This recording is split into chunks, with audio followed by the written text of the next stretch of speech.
before we had this thing where the people who'd read the books were at an advantage to us. They knew what was going on. And people who'd only watched TV shows, really known people like your brother, for example, would say, wait, you just wait. You have no idea. It'll all hit you soon. You have no idea.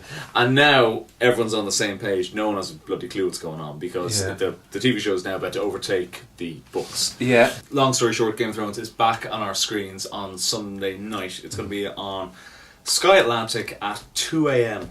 We need to find out what has happened to Jon Bloody Snow. Yeah. Is he brown bread? Is he coming back from the dead? No, can I stop you for 1 second on that, right? So that is the big talking point, right? Obviously, it's on at 2 o'clock in the morning. I'm not staying up to 2 o'clock in the morning to watch that. Yes, you will. I'm not. You will. It'll come to Sunday night. I'm not doing that. I'm just telling you now, I'm not doing that. So all Monday, how do you avoid... Because if he is come back to life, it's going to be everywhere. It's going to be all over Twitter. Mm-hmm. It's going to be all over the Facebook. Okay, well, I'll say this to you. If he is being brought back to life, it's hardly going to happen in the first episode. Of course it'll be the first episode. What? Sure, I mean, his body can only survive so long. He's in the snowy, frozen waste. His body's being preserved beautifully by Mother Nature. Yeah, but I mean, it's still not going to be the length of... An episode is not done in real time, Hillary. He is not going to be brought back. I'd be absolutely astounded if he's brought back to life in the first episode. No, he's coming back in the first episode. No, they won't. All these guys, all these showrunners who make these TV shows, they know how to string you along and keep you going, and there'll be some little horrible, shitty little teasing clue in like the second last episode that hints that maybe he might be brought back to life. I think he's gone. I think he's brown bread. And I think the show is ruthless enough that it will do that kind of stuff. And to be very straight about it, in the last season of the show last year, I got a little bit pissed off at Game of Thrones. I felt that they were relying too much on shock value of very violent scenes or very misogynistic or just like bleakly horrible scenes of people just being insanely nasty to each other. I thought they were relying too much on that. The Red Wedding, remember the Red Wedding? I think in the book it might have even been worse, but the fact that they killed off everybody was just... In one swoop, yeah. In one swoop, and the manner and how they did it. like daggers to a pregnant woman's belly and stuff. It was just... Do we need to see that? Does that need to be shown on screen for us?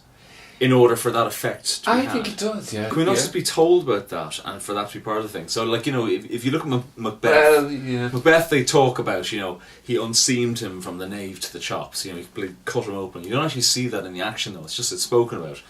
You know, in Jaws, one of the scariest things about it was that you never saw the shark. Yeah. It was the suggestion of the shark was, you know, this kind of less is more idea. I think it's all just to create these kind of water cooler moments, you know, the following day in work where everyone's talking, oh, did you see that scene where the guy's head was crushed like a watermelon? Or did you see that scene where so-and-so was raped? I think it's just to do that. First of all, I don't mind the fact that I'm shocked by that. I kind of like that, I have to say.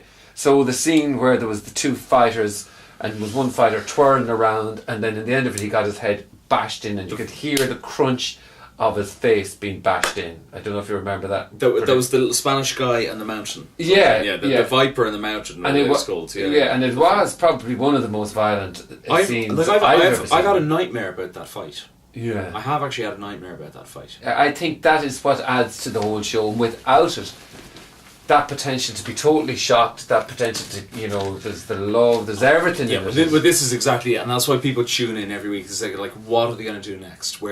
How far is this going to go? How am I going to be shocked this time?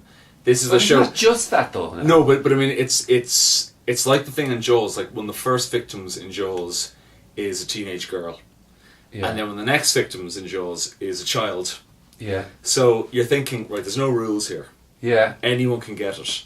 And that makes it incredibly intriguing. Because like, I have to tune in to see because I actually have no idea who's going to get it here. Yeah. Nothing is sacred. Nothing is safe. And it is very exciting. I'm fine with that idea. My problem is just the graphics of it. Just what they decide to actually show us through the use of props and stunt doubles or whatever.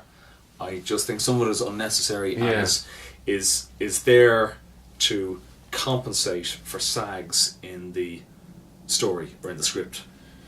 Yeah, well, I can't argue with your perspective. I enjoyed that. I Okay. have to say. Yeah, and I think the vast majority of people do Yeah. as well. Back. We didn't see any of Bran last season, so Bran is going to be coming back with these special powers. Apparently, he's going to be growing wings, and he's going to go forth and kick ass. So Daenerys has been. She was swept away by one of her dragons, Drogon, whatever he's called. Yeah. What's the story with the dragons? Like they're not very nice to her, really. They're a bit shitty, aren't they? Yeah. It's a bit ungrateful. Like after Yeah. she reared them and She made them like. Now she did lock up two of them for ages in a dark Because they were dungeon, you know. eating people. They're getting and out stuff of like hand, that. you know. Yeah, they were. Yeah. But I think there's one that still keeps an eye on her, and I think that one is possibly going to save her. So we need to about that. We knew about the White Walkers. Are they going to topple over the wall and lead a huge big battle against the Seven Kingdoms? Ramsay Bloody Bolton. I hate He's him. disgusting. I hate him. He's disgusting. I want to see him die slowly and painfully. Yeah. I really do. I hate the fact that the people that I can't stand in it, like shagging Ramsay Bolton, get to thrive. They get to live and thrive and do what they bloody well please. And the noble, honourable characters get their throats slit.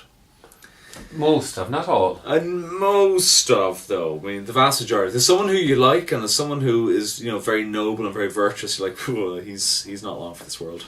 He's going to get stabbed in the face or something horrible." Yeah, but Now, if they do that to Tyrion, they take him out, I'm gone.